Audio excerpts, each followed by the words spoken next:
Welcome to the PghGalPrincipal podcast, where women school leaders and teachers come to share their school and classroom stories about teaching, learning, and leading. If you are a woman leader or teacher, I would love to have you on the show and share your story. Please connect with me on Twitter at eclaire_ahs or following my blog at PghGalPrincipal.wordpress.com. This is episode 13 of the Pittsburgh Gal Principal. All right, so hi everybody. Today I'm super excited because we have Sunanna Chand. She is the Learning Innovation Strategist at the Remake Learning Council here in Pittsburgh, Pennsylvania, which is right in my neck of the woods. So Sunanna, thank you so much. How are you doing today? I'm doing very well. Thank you for having me. Absolutely. So, why don't you just start by just giving sort of a brief background of all of the different roles that you've kind of played professionally and how you got started up to where you are today? Sure. So I actually started as a teacher. I taught first and second grade, self-contained for 2 years in Baton Rouge, Louisiana.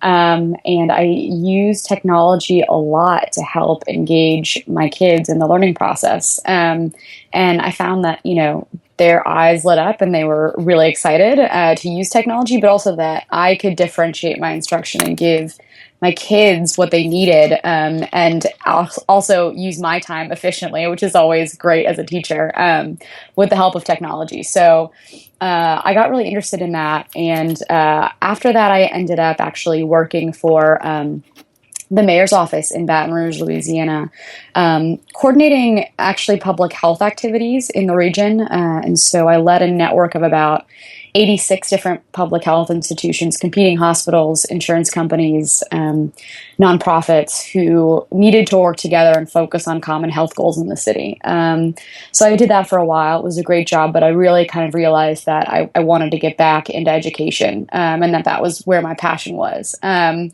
so I went back and got my master's degree from Vanderbilt University in international education policy. And in that capacity, I also thought and studied a lot about collective action and how organizations across sectors in a community or a region could better collaborate to help achieve goals that no one organization could achieve on their own. And so after studying that, I was fortunate enough to be able to come to Pittsburgh and run a very similar network to the one I ran in Baton Rouge, but this time for organizations in the Pittsburgh region who are really thinking about how to create engaging and relevant learning experiences for kids and working together across sectors to do that. And that's the Remake Learning Network. So I've been with the network full time for about a year now, a little over a year. And it's been a terrific experience, and I'm so happy to be here working with people like you, Emily. Absolutely. Now, can you tell the listeners a little bit about the history of Remake Learning? Because it started out as the Kids and Creativity Network, and I know you didn't work for them then, but I'm sure you can kind of speak to the history of how it got started and where it's at today. Sure. So it really started with a couple of people in a coffee shop talking about why kids are really not engaged the way that they used to be. And a story, one of the leaders and founders of then the Kids and Creativity Network, now the Remake Learning Network, is Greg Bear from the Grable Foundation. And, he was talking to teachers all over the region and asking them, what are the common problems that you face? And what he was finding is that teachers were saying, I'm not engaging kids the way that I used to. And it wasn't a generational, kids these days type comment. It was a real fear that year after year, kids were becoming less and less engaged. And so what we know now is that we are experiencing right now an exponential rate of change in the amount of knowledge creation that has happened over the last 10 years has just exploded. And kids are learning differently. They're developing differently based on the types of technology that they have access to. And so right at the beginning, Greg and then also leaders from places like the Children's Museum of Pittsburgh, Shell Games, Maya Design, for-profit companies, museums, libraries, philanthropy, schools, leaders from those sectors came together and said, okay, what can we do here? What can we do as a region to support our kids who are learning and experiencing the world very differently? And so, lots of conversations started, lots of projects started that were cross-disciplinary that helped create engaging and relevant learning experiences for kids. About 5 years later, some regional organizations stepped up to lead the network. Organizations like the Sprout Fund, who do the communications and storytelling and some grant making on behalf of the network. Organizations like the Allegheny Intermediate Unit that really interface with school districts in terms of educational innovation. Also organizations like PACE, the Pittsburgh Association for the Education of Young Children, on the early childhood front, so that there were multiple front doors for folks to enter into the network and get involved in network activities. And so since, those first meetings of, 10 people 10 years ago, the network is now 250 organizations or more, and thousands of individuals across every imaginable sector. Collaborating, communicating, understanding what's going on, and really changing the culture of teaching and learning here in the Pittsburgh region. Yeah, so one of the things the way I understand the whole Remake Learning organization, movement, whatever you want to call it, is turning the city of Pittsburgh into a learning campus on itself, and like connecting Absolutely. learning amongst schools and informal organizations. So talk a little bit more about what that means to have the city of Pittsburgh be a learning campus. So that's a great observation, and Remake Learning is very steeped in this idea that learning happens anywhere, anytime. I often, since doing this job, being in the formal education space, being a teacher, we talk a lot about education, and my language has really shifted since I started this position to talk about learning more broadly. Kids are learning in school, but they're also learning in museums, in libraries, online, at home, in parks. Just all across the region. And so now, after the Remake Learning Network has really created these connections between in school and out of school, and also with the for-profit sector and higher education, it is not at all uncommon anymore for learning scientists from CMU to be embedded and working with a kindergarten classroom at a place like Pittsburgh Public Schools. The Children's Innovation Project obviously is a big example of that. It is not at all uncommon for ed tech startups to be embedded in the Children's Museum, playtesting and making sure that their products are actually useful to kids and parents and learning spaces. It's not uncommon for schools to work with each other across districts and figure out, what are the ways that we are helping kids in and out of school in their learning process. And so it's created this environment where a kid can go to their museum and they can, learn Scratch or a programming language and then have that learning be supported in their school environment because there is communication and understanding across learning environments of the kind of innovative learning that our kids need these days. And so, it really, and we're still far off from that being every child's experience, but we're certainly trying to work towards the point where, wherever a kid is in their day, in their week, in their year, they're able to have these really rich, engaging learning experiences that feel connected to one another, whether they're in school or out of school, at home or online. Absolutely. No, you said so many things there when I was taking notes, and some questions that stem from that.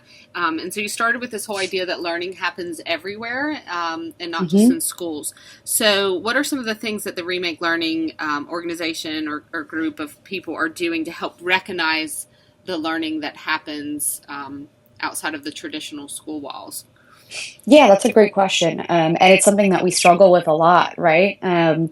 Because these traditional systems that we have set up in the world of education, I'll say again, is really, we focus a lot on standardized testing and on recognizing the skills that happen in school. Right. And 80% of a kid's waking hours over the course of the year are actually out of school. So the Remake Learning Network, and again, it's a network, right? There's no one organization, or Remake Learning is actually not a 501c3. It's a coalition of organizations. Right. Thank you for giving me that word, because I knew organization was not the right word to use, but I was I know, missing on that term network. So yes, I'll get that right from now on.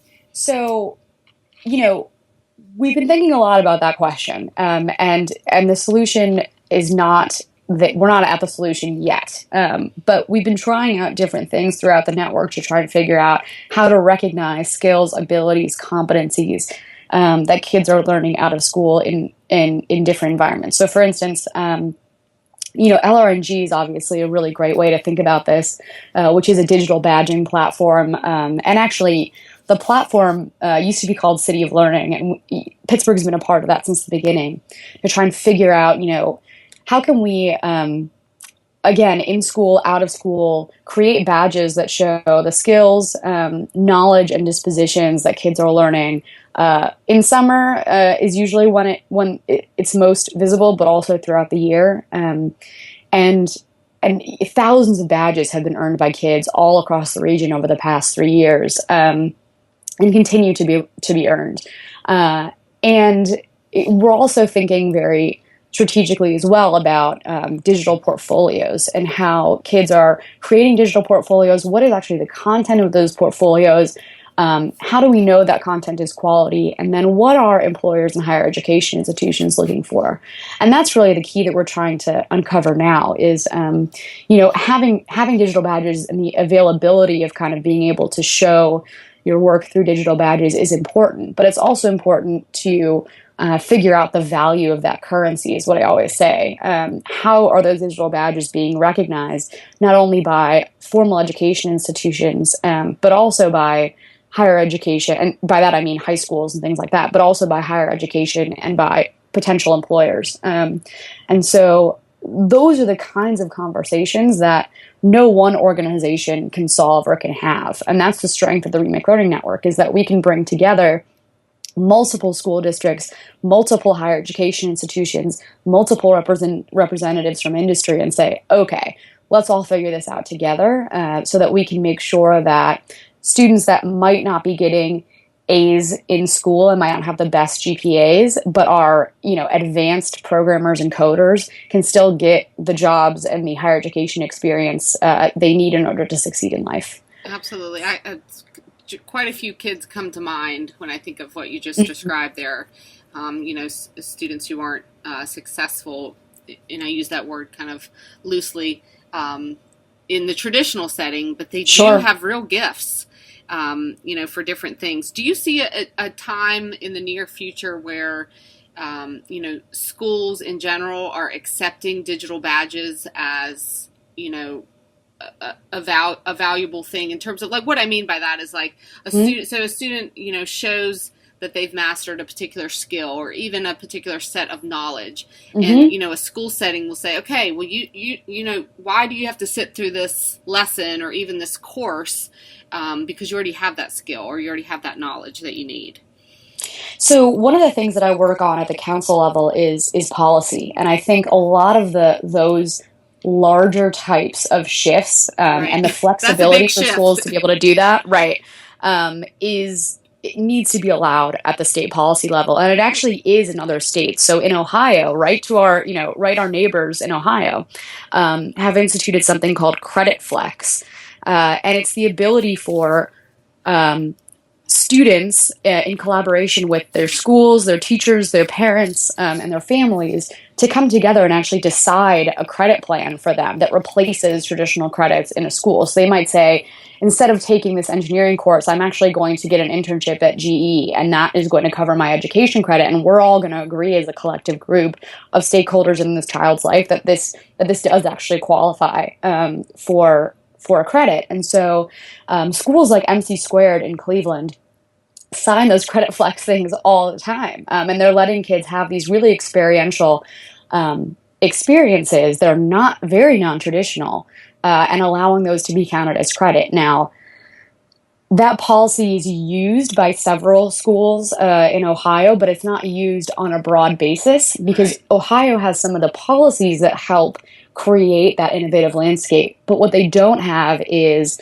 the network of Remake Learning to kind of bring peers together, show how these things can be used, and create that culture. And so I really think that if we had we as states can really learn from each other and help policy be able to unlock some opportunities both for schools and for students to be able to get credit for things that are very non-traditional. So besides policy, Sunanna, what else do you think is holding us back to make that sort of big shift? I mean, it really is.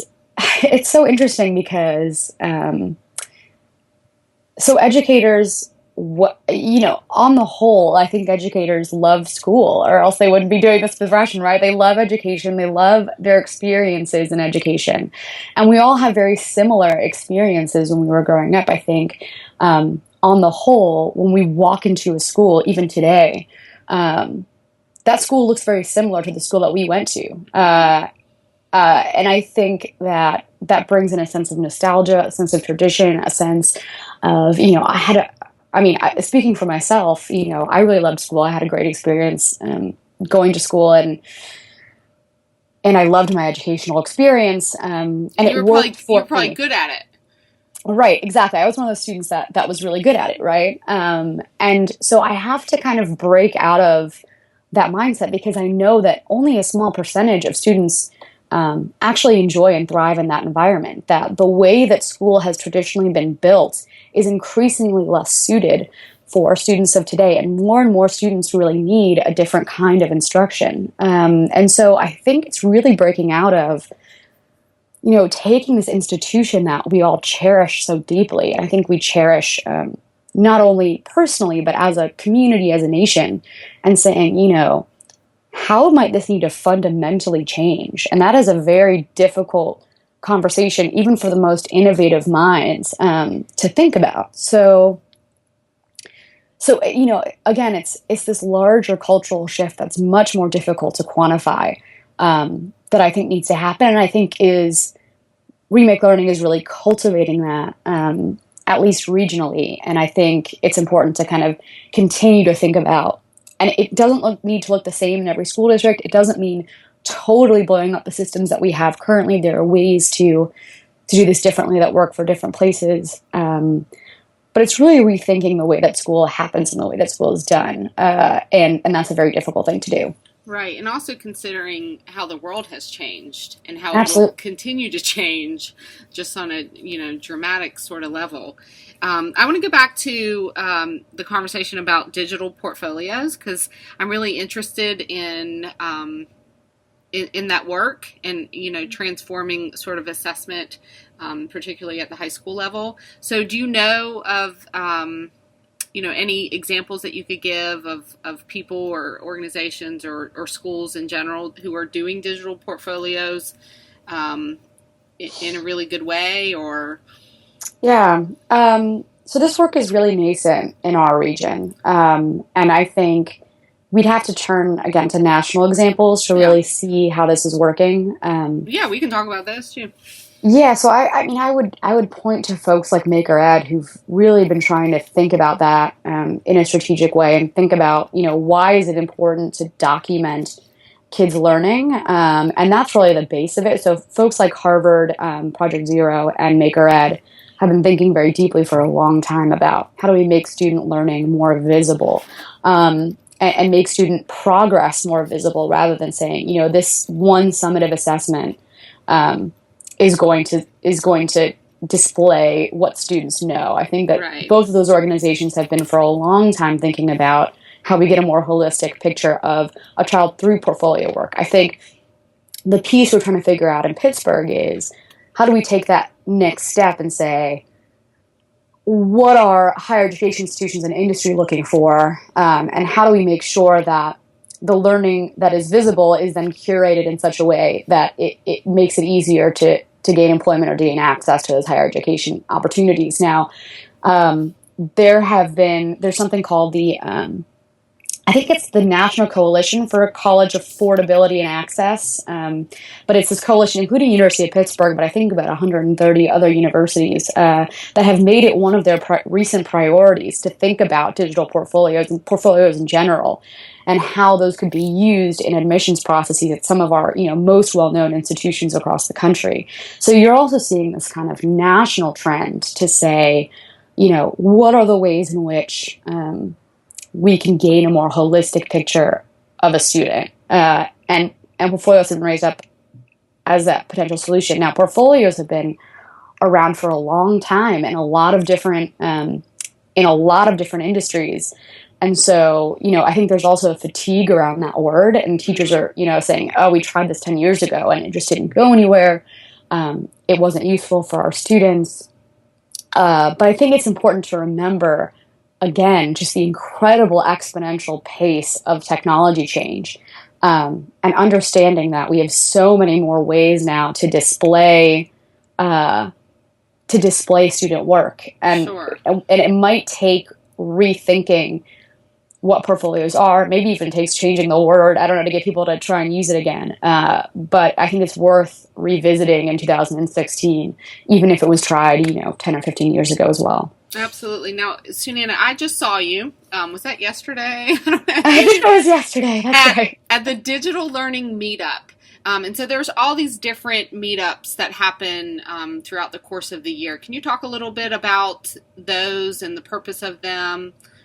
Yeah, so Remake Learning meetups are critical. I almost think of them as the heartbeat of the Remake Learning Network. Okay. And the reason why I say that is because, I talked a little bit about front doors into the network, and I think those are a critical front door. I think that they allow people who have no experience working outside the walls of their own institutions to just come and sit and listen, even if they don't contribute, just to listen to what other people are doing.